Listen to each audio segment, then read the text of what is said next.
When the Islamic warrior Saladin conquered the Crusaders and took control of Jerusalem, all right, he entered into an agreement that the Muslims would protect the Christian churches.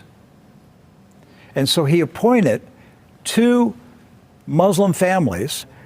Both of these families have been in Jerusalem for, close to 1,000 years. And each generation has passed down the key. The key. Right. The physical key. Mr. Judah said that the key he presently has is 800 years old. It's incredible. He had another key, but it broke.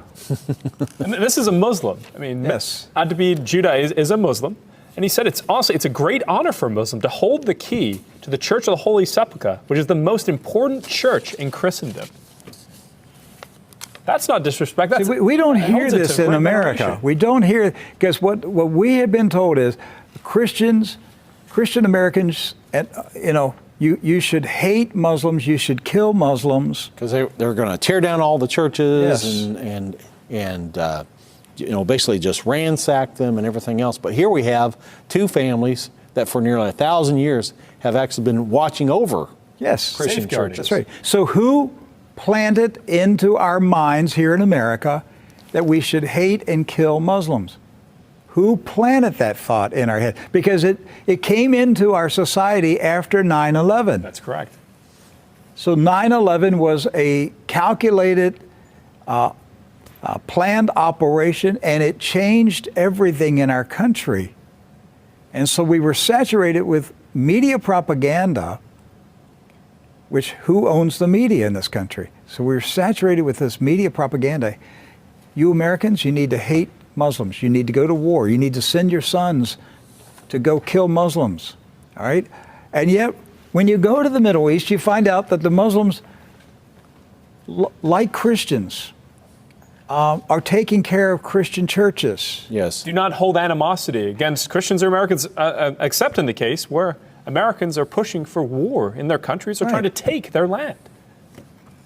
So they've lived together. They've lived together for centuries and centuries. Jews, Christians, and Muslims have lived together for centuries. They were buying and selling. They were trading. They were doing business together. They were building houses next door to each other for centuries. And it didn't change until the Zionists came. Now, see, you say, wait a minute, I thought Zionists are Jews. Not all Jews are Zionists. And not all Zionists are Jews. Right. Zionism is a political movement. Yes. Right. It's an ideology. Yes. Not an ethnicity. And so when the Zionists came to Jerusalem and Palestine, basically in the 1920s and 30s and 40s, all right, they came to agitate. They came to infiltrate. They came to seize control. And so they formed paramilitary groups, like Irgun. And that's where Ariel Sharon and Menachem Begin, these guys were young terrorists. And so there's where the hatred started to come in. The fighting, the animosity, the bitterness. But it didn't start until the Zionists appeared. Jews, Muslims, and Christians were coexisting. Yes. That's right.